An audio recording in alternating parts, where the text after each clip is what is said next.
Once upon a time, in a land far away, not long ago, there lived... Hello YouTube, it is day 8 of VEDS, and I'm going to be reviewing this book, For the Win, by Cory Doctorow. For the Win is a fictional book that takes place in the near future. Cory Doctorow is my favorite author. He writes a lot about technology and the way it affects our culture. And it really speaks to me particularly because I've grown up always having, a laptop, always having a lot of technology available to me.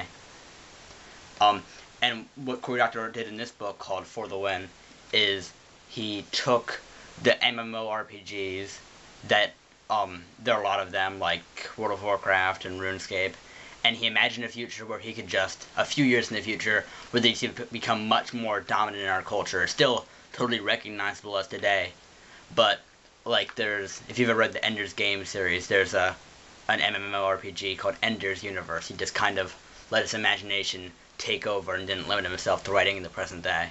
Another interesting thing about the book is that it takes place in different points of view. It alternates between chapters, and they all come together at the end. They're all embroiled in this huge conflict about gold farmers. Now, gold farmers, if you've ever played World of Warcraft, another game, are kind of minor. They're kind of a minor annoyance. They're the people, often from countries in Asia, who play the games for money and then sell their winnings online. And the companies are strictly against this. And the game mostly takes place from the views of people who are gold farmers or are somehow involved in this, and me to see their side of the conflict, and the resolution is trying to come to a stance where gold farming is legally accepted. We have all kinds of different characters who portray this. We have Mala, who's an Indian girl, who becomes a general, virtually, and she makes money off of that, and she's abused in different ways by the system. We have Leonard, who calls himself Wei Dong, who's obsessed with Chinese culture, and he lives in California. We have Matthew, an actual Chinese boy, who is in Leonard Wei Dong's guild, and he breaks off from his boss, his Chinese guild boss, and demands better wages. Because we have to understand here is, although it's illegal, obviously anything that's illegal, like drugs, gangs,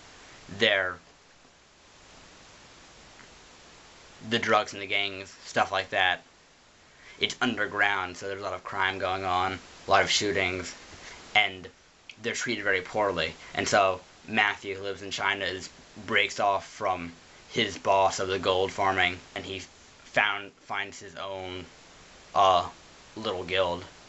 And then the person who ties them all together is named Big Sister Noor, and she's kind of a shadowy figure in the shadows, like coming up at the ends of chapters for the first 3/4 of the book, and then we get to see her story, who she is.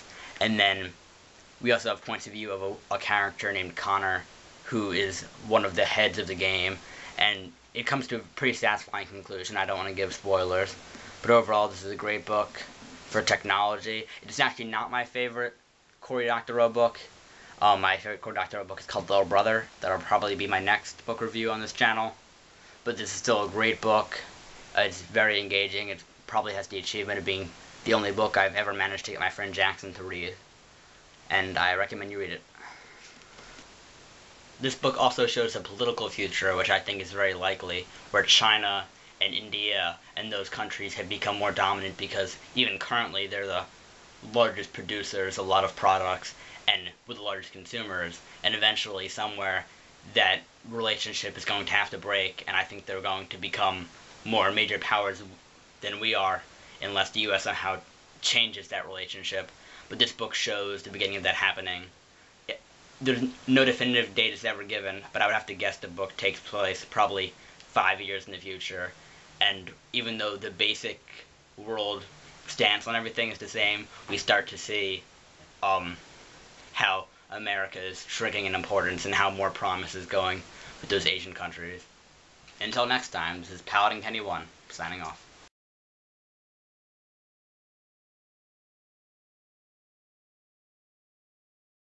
Yes, it's true that I once went through life as a guy who